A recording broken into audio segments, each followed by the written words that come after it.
Over on Paramount Plus, we have a new sci-fi for you called Star Trek Starfleet Academy. And here's a clip. Being a cadet in Starfleet Academy means being open to the people around you. I understand sometimes I feel invisible, but mostly awkward. Let's go! Show me you're worthy of this uniform! I want to be captain. I need to be captain.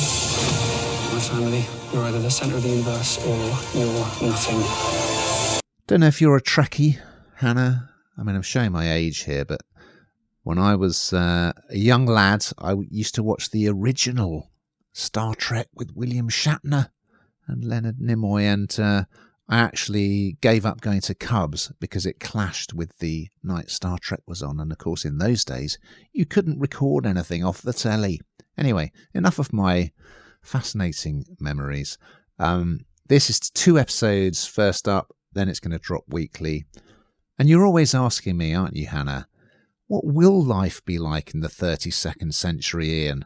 Well, and I never really know, but now you're going to find out, because that's the setting for this 10-parter. And, well, it's got some serious Hollywood star power in it, which I was amazed that they managed to get Holly Hunter, who won an Oscar for The Piano, and Paul Giamatti, who's been in everything from Sideways, which is fantastic, The Holdovers, and, of course, Big Mama's House. So he's playing a great villain in this, who we see right at the start. And Holly Hunter is playing a Starfleet officer who is approached to be in charge of their academy, where they're kind of training up the next generation, I guess, of Starfleet personnel. So this wouldn't normally be my cup of tea, I must admit. But because those two are in it, I thought, wow, I've got to have a look at this. And it's a great start. I'm not going to reveal too much, but there's a storyline that Hunter's involved in where a mother is being separated from her young son. And then we're going to catch up with the son some years later. The beginning of it is almost a bit more sort of Star Warsy than Star Trekky. It's pretty cool. And then, you've got Gina Yashir, the comedian, who is virtually unrecognizable. You've got some characters from other Star Trek franchise series, such as the holographic Doctor from Voyager. You've got someone from Discovery, a couple of people from Discovery. You've got the US chat show host Stephen Colbert, well, the voice of, anyway.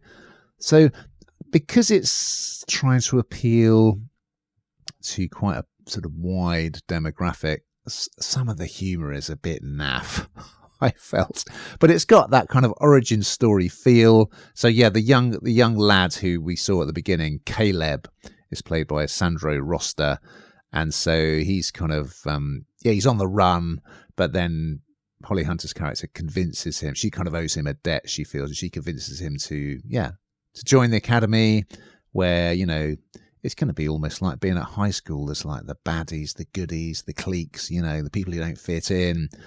So yeah, I really like it, actually. It's fun. And just wait till you see Gina Yashir. There's a lot of prosthetics. Let's put it that way. There are prosthetics everywhere.